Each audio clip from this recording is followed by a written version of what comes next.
Good morning, everybody. This is Van Hargis with Van Hargis Horsemanship, and I appreciate you guys joining me today on the ranch road.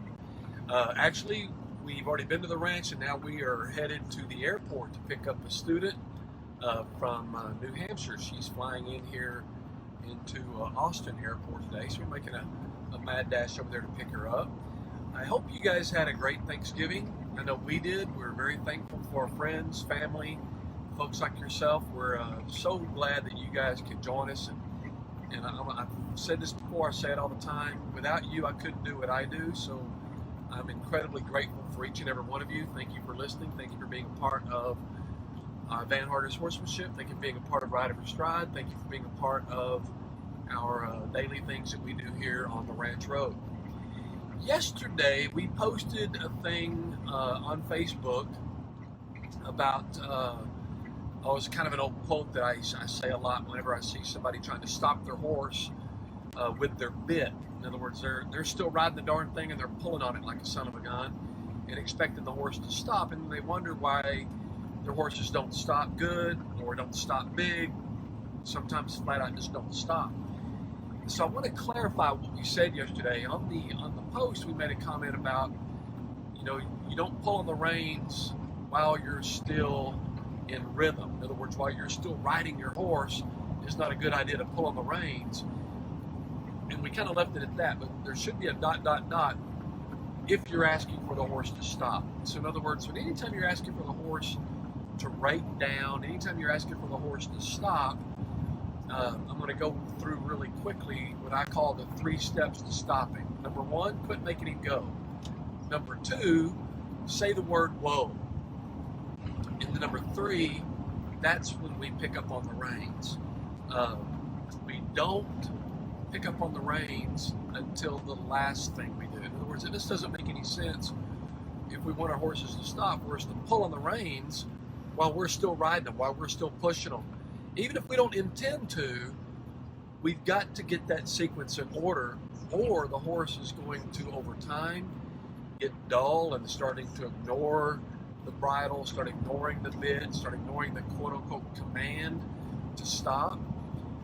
So it's really up to us to fully understand that in order for this horse to stop, number 1, we got to quit making them go.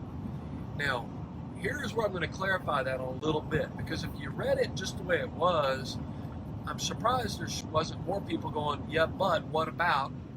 And that yeah, but what about could have been, what if you're riding your horse at a canter, let's say, and your body and your rhythm, your seat is in that rhythm of a canter, and you're pushing this horse at a canter. Yet you also feel the horse kind of pushing on the bridle a little bit maybe, and you want to keep him loping, but you want to back him off the bridle. Well, you could not only maintain your rhythm and then support that rhythm with your feet to encourage that rhythm, but then you could also pick up on the bridle in order to get the horse to soften up and get lighter in the face, or maybe to elevate his shoulders. In other words, you can still pull on him if you're maintaining the rhythm and to keep him going forward. The key there is, and this goes all the way back to the very first day you've ever worked with your horse. In other words, all the way back down to halter training 1, all the way back down to your round pen work, all the way back down to your starting him under saddle for the first time. Listen to this, because it's the most important thing in regards to what you will do with performance work with your horses. Teach your horses to seek the path of least resistance. This is where that applies to what we're talking about by picking up on the bridle while you're still riding. For example, if I'm riding him and I've got more rhythm behind the drive line, in other words, behind the withers, and I'm riding in a good rhythm and I'm using my feet to support that rhythm, then let's just call that, for the lack of a better word, let's just call that resistance, or let's just call that pressure. But then when we pick up on the bridle to get the horse to be soft, hopefully the horse is soft and light enough in the bridle, and when we pick up there, that there's less pressure in his face than there is behind. In other words, with your seat and your feet. As a result, you're pushing the horse into the bridle, therefore he needs to soften up and get lighter in the face. So again, the path of least resistance. Your horse should seek the path of least resistance. In this case, there's more resistance behind than there is in front. Therefore, he maintains that forward rhythm, whether it be at a walk, trot, or a canter, or anything else that you want to be traveling at. Now, I use that same exact thing to teach my young horses sometimes how to stop. In other words, after we begin to finally start working on the horse responding to stops, and I say finally because that's always the last thing I'm concerned about is this horse stopping. They want to stop, and we just have to teach them how to stop better. But how I start teaching the horses to stop better is that I'll go ahead and pick up on the bridle reins, and I'll be pushing him into the bridle so that he feels me now really riding him more of an exaggerated way. So I'm riding him and I'm pushing him forward. And I'll pick up on the bridle and I get his face nice and soft. I get his shoulders elevated. I make sure the horse is as soft as I can get him from his nose to his tail while I'm riding him into the bit and or the bridle.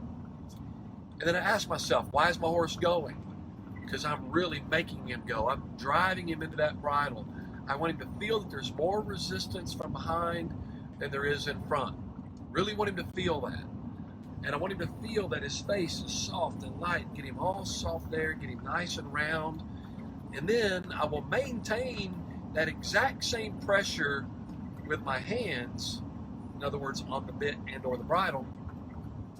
But then I'll suddenly just take my legs off and I'll just melt in the saddle and I'll quit helping that horse at all as far as maintaining a rhythm.